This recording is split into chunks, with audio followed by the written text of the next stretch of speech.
আমি যি স্থান পৰিদৰ্শন কৰিলোঁ সেই স্থানত এনেকুৱা আমাৰ এটা বিধানসভাৰ ভৱন হ'ব, য'ত নেকি বৰ্তমান 126, ভৱিষ্যতলৈকে 160জন বিধায়ক বহিব পৰা হ'ব।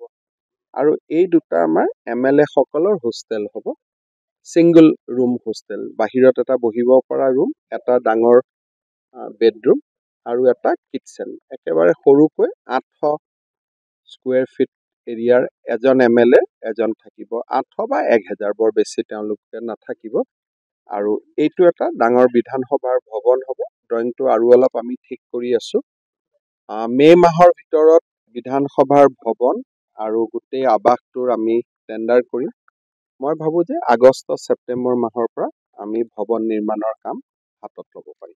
চাৰ্কিট হাউচ এটা হ'ব, য'ত নেকি 75 গৰাকী অফিচাৰ আহিলে একেলগে থাকিব পাৰে আৰু 126 গৰাকী বিধায়ক থাকিব পৰা এটা বিধানসভাৰ বিধায়কৰ ভৱন থাকিব।